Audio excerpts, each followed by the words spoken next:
Greetings, fellow wizards and witches. Join me once more on Cultural Strong Stories. In this enthralling episode, I will meticulously uncover the 5 most nefarious acts orchestrated by the Death Eaters in the Harry Potter series. Without time to lose, let's get to it. Starting at number 5, we find Lucius Malfoy complicit in allowing Voldemort to enlist his own son. Much like Voldemort, Lucius staunchly upholds a rigid power hierarchy favoring pure-blood wizards, relegating others beneath their gilded boots. His callousness is particularly evident in his treatment of Dobby, making fans rejoice when the house elf was unintentionally liberated with Harry's aid. Lucius, displaying a complete lack of empathy beyond his family, extends his harshness even to Draco. Essentially, it's clear that Lucius places the prestige of the Malfoy name above all else, sacrificing his only son in the process. Advancing to the 4th spot, Barty Crouch Jr. remorselessly murders his own father. Apart from Bellatrix, Barty Crouch Jr. stands out as arguably Lord Voldemort's most devoted subordinate. Despite serving time in Azkaban for his crimes, he remains unwavering in his allegiance to the Dark Lord's vision. Crouch Jr.'s parents make significant sacrifices to secure his release from prison, only for him to exploit the opportunity to resume service to Voldemort. When Barty Crouch Sr. uncovers his son's machinations and threatens exposure, Jr. callously commits patricide without a hint of remorse.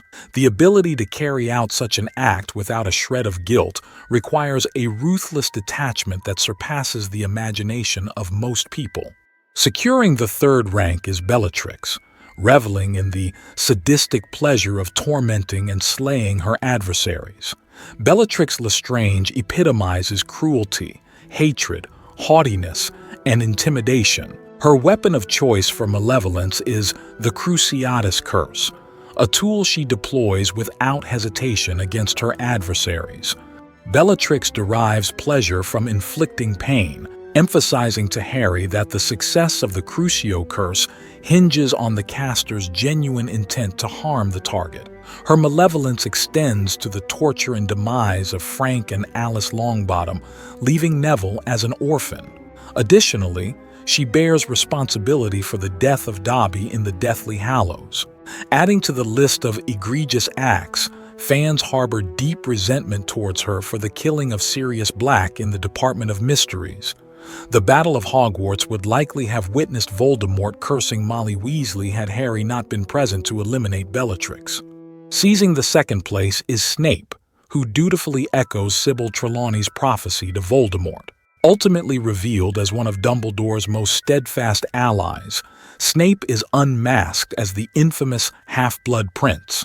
During a pivotal moment, he eavesdrops on Sybil Trelawney's recitation of her renowned prophecy to Albus Dumbledore, detailing a boy with the power to vanquish the Dark Lord. However, Snape's abrupt removal from the Hog's Head Inn by Aberforth Dumbledore truncates Sybil's revelation. Despite possessing only partial knowledge of the prophecy, Voldemort, spurred into action, targets the 1-year-old Harry Potter. Snape's life takes a tragic turn as he loses the love of his life due to his own errors, leading him to spend the ensuing 2 decades seeking redemption. In the process, his actions become instrumental in saving numerous lives, including those of Dumbledore, Harry, and Draco.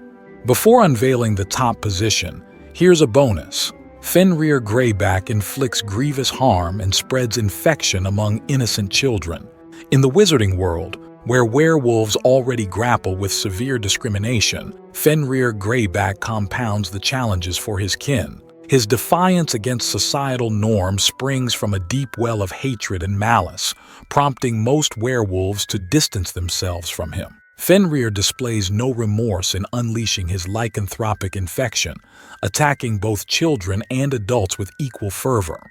The transformation of Remus Lupin into a werewolf is squarely attributed to him, initiating Lupin onto a shadowed trajectory from which he never entirely escapes. Even Dumbledore, typically judicious, expresses a preference for a quick, painless exit, over the protracted and messy affair that invariably accompanies any involvement with Fenrir Greyback. Securing the top spot is Peter Pettigrew, infamous for betraying his friends, committing heinous murders of Muggles, and aiding in the resurrection of the Dark Lord. Peter Pettigrew consistently enjoys better fortune than his alleged comrades. Designated as the official secret keeper by James and Lily, he swiftly betrays their trust, divulging everything to Lord Voldemort. In a damning turn, Pettigrew frames Sirius Black in the presence of numerous witnesses, committing the heinous act of murdering 12 nearby Muggles before disappearing into the shadows. His path eventually intersects with the Dark Lord in an Albanian forest, where he plays a pivotal role in facilitating Voldemort's resurgence to his former corporeal state. Pettigrew bears almost exclusive responsibility for the rebirth of Lord Voldemort, and, by extension, the unfolding of the Second Wizarding War. Alright, wizards and witches, that wraps up the video. However, I've prepared some additional videos that might pique your interest. Until next time, remember to hit the like button and subscribe to Cultural Strong Stories. May magic always be by your side. See you soon.